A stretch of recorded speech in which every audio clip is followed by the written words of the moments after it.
ಮೈ ಮೇಲೆ ದೇವರ ಆಹ್ವಾನ, ಯಾರಾದರೂ ಇಲ್ಲಿ ತಲೆ ಬಾಗ್ಲೇಬೇಕು. ಕೊಡಗು ಕೇರಳದ ಅವಿನಾಭಾವ ಸಂಬಂಧ. ಇದೇ ಈ ಹೊತ್ತಿನ ವಿಶೇಷ ಬೈತೂರಪ್ಪನ ಮಹಿಮೆ.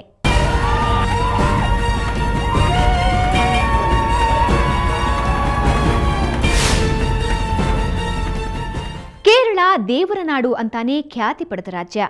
ಅಲ್ಲಿನ ಬೈತೂರಪ್ಪನಿಗೆ ವಿಶೇಷ ಪೂಜೆ ಸಲ್ಲಿಕೆಯಾಗುತ್ತೆ. ಅಲ್ಲಿ ಇಂತಹ ಆಚರಣೆಗಳು ಸಾಮಾನ್ಯವಾಗಿದ್ರೂ ನಮ್ಮ ರಾಜ್ಯದ ಭಕ್ತರಿಗೂ ಬೈತೂರಪ್ಪನಿಗೂ ಏನ್ ಸಂಬಂಧ ಹೀಗಂತ ನೀವು ಕೇಳಬಹುದು. ಅದಕ್ಕೂ ಇಲ್ಲಿ ಉತ್ತರ ಇದೆ.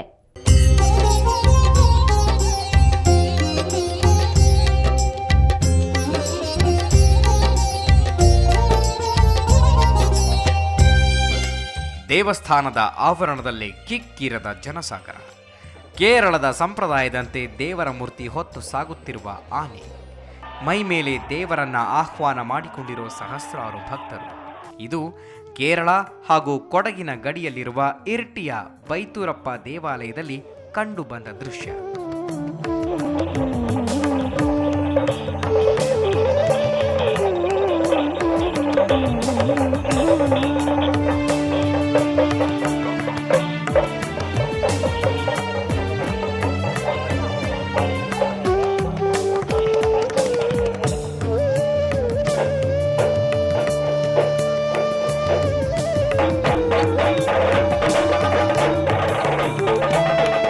ಮಕರ ಸಂಕ್ರಾಂತಿಯ ನಂತರ ಆರಂಭವಾಗುವ ಬೈತೂರಪ್ಪನ ಆಚರಣೆಯ 10ನೇ ದಿನಕ್ಕೆ ಕಾಲಿಡ್ತಾ ಇದ್ದಂತೆ ಕೊಡಗಿನ ಪುಗ್ಗೇರ ಕುಟುಂಬದವರು ಅಕ್ಕಿಯನ್ನ ದೇವಾಲಯಕ್ಕೆ ಸಮರ್ಪಿಸುವ ಮೂಲಕ ಕೊಡಗಿನ ಭಕ್ತರನ್ನ ಆಹ್ವಾನಿಸಲಾಗುತ್ತದೆ. ಹೀಗೆ ತಂದ ಅಕ್ಕಿಯನ್ನೇ ಇಲ್ಲಿಗೆ ಆಗಮಿಸುವ ಭಕ್ತರಿಗೆ ಪ್ರಸಾದದ ಮೂಲಕ ನೀಡಬೇಕು ಎನ್ನುವುದು ದೇವಾಲಯದ ನಿಯಮ. ಕೋಮರ್ತಚ್ಚ ಎಂಬವರಿಗೆ ದೇವರು ಮೈ ಹಿಡಿತಾರೆ, ಅಲ್ಲಿಗೆ ಹೋದರೆ ನಿಮ್ಮ ಕಷ್ಟ ಪರಿಹಾರವಾಗುತ್ತದೆ ಅಂತ ಹೇಳಿದ್ರು. ಅದೇ ರೀತಿ ಅವರು ಮಾರನೇ ದಿವಸ ಅವರ ತಾಯಿಯಿಂದ ಬುತ್ತಿ ಅನ್ನಗಳನ್ನು ಕಟ್ಟಿಕೊಂಡು ದೊಡ್ಡ ಬನಕಾಡಿನ ಮಧ್ಯೆ ಹೊಳೆಗಳೇ ದಾಟಿ ಬೈತೂರಿಗೆ ಬರುವಾಗ ಇಲ್ಲಿ ದೇವರು ನಿಲ್ಲುವ ಟೈಮು.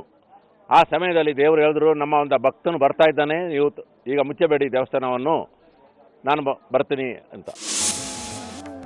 ರಾತ್ರಿ ಊಟ ಮುಗಿಯುತ್ತಿದ್ದಂತೆ ಕೊಡಗಿನ ಗ್ರಾಮಗಳಲ್ಲಿ ಶಕ್ತಿ ದೇವರ ಅರ್ಚಕರು ಈ ದೇವಾಲಯಕ್ಕೆ ಆಗಮಿಸುತ್ತಾರೆ. ರಾತ್ರಿ ಇಲ್ಲೇ ತಂಗಿದ್ದು ಬೆಳಗಿನ ಜಾವ ಸರಿಯಾಗಿ 9 ಗಂಟೆಗೆ ಪಕ್ಕದ ನದಿಯಲ್ಲಿ ಮಿಂದು ಕೇರಳದ ವಿವಿಧ ದೇವಾಲಯಗಳಿಂದ ಆಗಮಿಸುವ ಭಕ್ತರ ಮೇಲೆ ದೇವರು ಬರುತ್ತಿದ್ದಂತೆ ಇತ್ತ ಕೊಡಗಿನ ದೇವಾಲಯಗಳ ಮುಖ್ಯಸ್ಥರಿಗೂ ಮೈ ಮೇಲೆ ದೇವರು ಬರುತ್ತದೆ. ಮಹಿಳೆಯರು ಪುರುಷರೆನ್ನದೆ ಈ ಸಂದರ್ಭ ಮೈ ಮೇಲೆ ದೇವರನ್ನ ಬರೆಸಿಕೊಂಡು ಬೈತೂರಪ್ಪನ ಬಳಿ ಗ್ರಾಮದ ಸಮಸ್ಯೆಯನ್ನ ಮುಂದಿಡುತ್ತಾರೆ. ಅದರಂತೆ ಆಶೀರ್ವಾದ ಸಿಕ್ಕಿರುವುದಕ್ಕೆ ಗ್ರಾಮಸ್ಥರು ಅಕ್ಕಿ ನೀಡುವ ಮೂಲಕ ಅದಕ್ಕೆ ಮನ್ನಣೆ ನೀಡುತ್ತಾರೆ. 22 ವರ್ಷದಿಂದ ಬರ್ತಾ ಇದ್ದೀನಿ ಇಲ್ಲಿ ಬೈತೂರು ದೇವಸ್ಥಾನಕ್ಕೆ, ಬೈತೂರು ಕಾಳಿಯ ದೇವಸ್ಥಾನಕ್ಕೆ. ವರ್ಷ ಬರ್ತಾ ಇದ್ದೀನಿ. ಹರಕೆ ಅಂತ ಹೇಳಿದ್ರೆ ನಮ್ಮ ದೇವರು ಬರ್ತದೆ, ಹಾಗಾಗಿ ನಾನು ವರ್ಷ ಬರ್ತಾ ಇದ್ದೀನಿ. ಸ್ನಾನ ಮಾಡಿ ಬಂದ ಮೇಲೆ ನಮಗೆ ಗೊತ್ತಿರೋಕ್ಕಿಲ್ಲ, ಇದಾಗಿ ಬರ್ತದೆ. ಏನಿಲ್ಲ, ಒಂದು ಗಾಳಿ ಬಂದಾಗೆ ಆಗ್ತದೆ, ಅಲ್ಲಿಂದ ನಮಗೆ ದೇವರು ಮೈ ಮೇಲೆ ಬರ್ತಾರೆ. ಅದು ಇಲ್ಲಿ ದೇವರು ಬೈತೂರಚ್ಚ ಗಾಳಿಯಾರು ಅಂತ ಹೇಳೋ ಇಲ್ಲಿ ದೇವರು ಹೊರಗೆ ಬಂದ ಮೇಲೆ ಅದರ ಆಶೀರ್ವಾದ ತಗೊಂಡು ನಾವು ಆಗ್ತೀವಿ.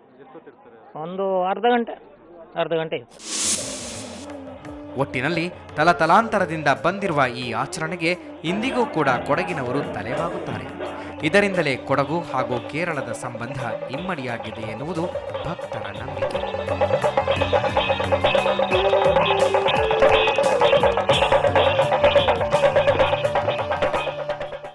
ಮಹಿಳೆಯರು ಪುರುಷರೆನ್ನದೇ ಮೈ ಮೇಲೆ ದೇವರು ಬಂದು ಕುಣಿಯುವುದನ್ನ ನೋಡಿದ್ದೀರಿ. ಇದಕ್ಕೆ ಒಂದು ಇತಿಹಾಸವೇ ಇದೆ. ಅದನ್ನ ಕೇಳಿದ್ರೆ ನಿಮಗೂ ಅಚ್ಚರಿಯಾಗತ್ತೆ.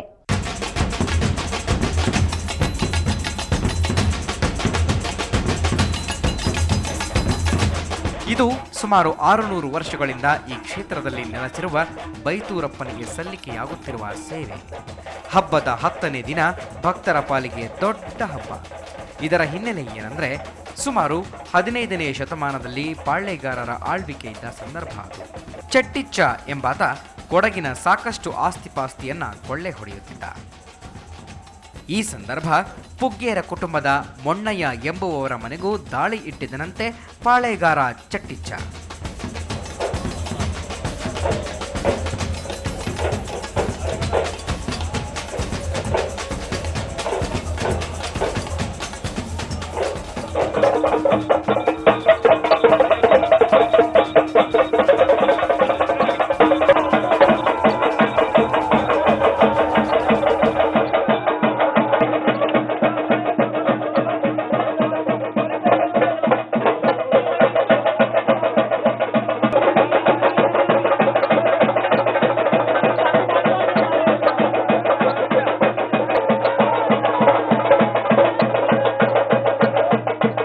Every year this temple festival is a joint venture between Karnataka people, especially Coorg and Kerala.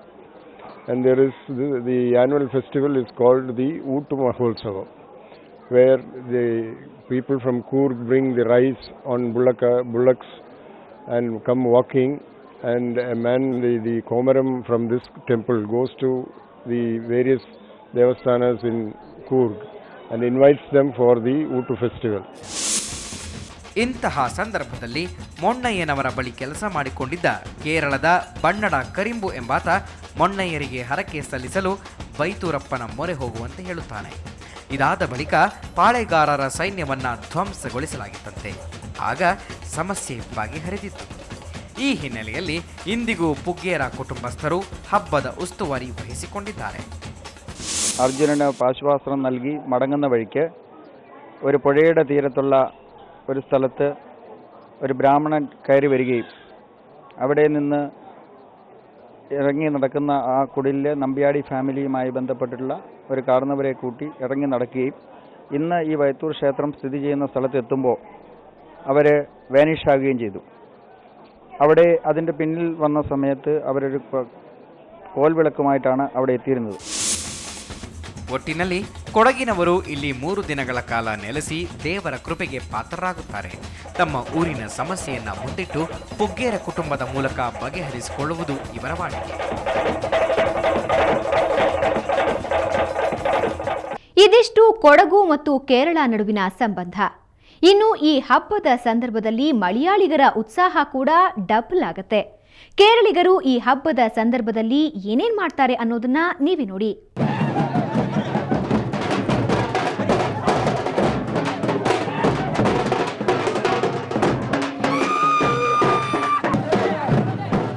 ಬೈತೂರಪ್ಪನ ಆಚರಣೆ ವೇಳೆ ಕೊಡಗಿನವರು ಮಾತ್ರ ಆಚರಿಸುವ ಪದ್ಧತಿ ಖಂಡಿತ ಇಲ್ಲ.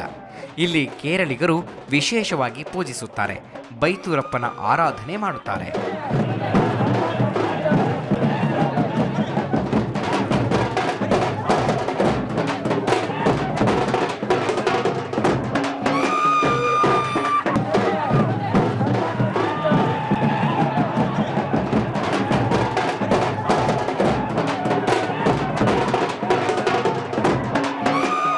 ಕೊಡಗಿನವರ ಮೈ ಮೇಲೆ ದೇವರು ಬರುವ ಹಿಂದಿನ ದಿನ ಕೇರಳದ ಮಹಿಳೆಯರು ತಮ್ಮ ಸಾಂಪ್ರದಾಯಿಕ ಉಡುಗೆಯಲ್ಲಿ ಅಕ್ಕಿ ಮತ್ತು ತುಪ್ಪದ ದೀಪ ಹಿಡಿದು ಹುಳಿಕಲ್ನಿಂದ ಮೆರವಣಿಗೆ ಮೂಲಕ ದೇವಾಲಯಕ್ಕೆ ಆಗಮಿಸುತ್ತಾರೆ. ಇವರ ಜೊತೆ ದೇವರ ಮೂರ್ತಿ ಹೊತ್ತ ಆನೆಯು ಆಗಮಿಸುತ್ತೆ.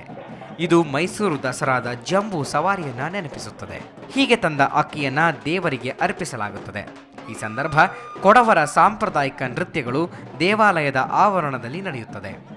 ನೃತ್ಯ ಪ್ರದರ್ಶನ ನಡೆಯುವುದು ಬೈತೂರಪ್ಪನ ಸನ್ನಿಧಿಯಲ್ಲಿ ಎನ್ನುವುದು ಗಮನಾರ್ಹ.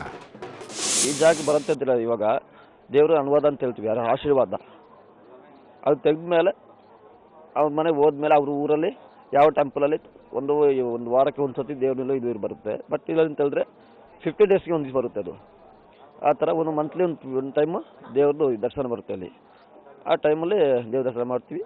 ಅದರಿಂದ ಇಲ್ಲಿಂದ ಆಶೀರ್ವಾದ ತಗೊಂಡು ಹೋದರೆ ಅಲ್ಲಿ ತಂದೆ ಆಶೀರ್ವಾದ ಸಿಕ್ಕಿದ ಮೇಲೆ ತಾನೇ ಮಕ್ಕಳಿಗೆ ಒಂದು ಅನುವಾದ ತಾನೇ ಸಿಗೋದು. ಅದೇ ಪ್ರಕಾರ ಮಾಡ್ತಿದ್ದೀವಿ. ಒಟ್ಟಿನಲ್ಲಿ ಕೊಡಗು ಹಾಗೂ ಕೇರಳದ ಅವಿನಾಭಾವ ಸಂಬಂಧ ವರ್ಷದಲ್ಲಿ 3 ದಿನಗಳ ಕಾಲ ಮೂಡಿಬರುತ್ತದೆ. ಇಂಥ ಅಮೋಘ ಕ್ಷಣವನ್ನ ಕಣ್ತುಂಬಿಕೊಳ್ಳಬೇಕು ಅಂದರೆ ಇನ್ನೂ 1 ವರ್ಷ ಕಾಯಲೇಬೇಕು. ಗಿರಿಧರ್ ಕೆಕೆ, ಸುವರ್ಣ ನ್ಯೂಸ್ 24/7, ಮಡಿಕೇರಿ. ಒಟ್ನಲ್ಲಿ ಕೊಡಗು ಹಾಗೂ ಕೇರಳದ ಅವಿನಾಭಾವ ಸಂಬಂಧ ವರ್ಷದಲ್ಲಿ 3 ದಿನಗಳ ಕಾಲ ಮೂಡಿಬರುತ್ತೆ.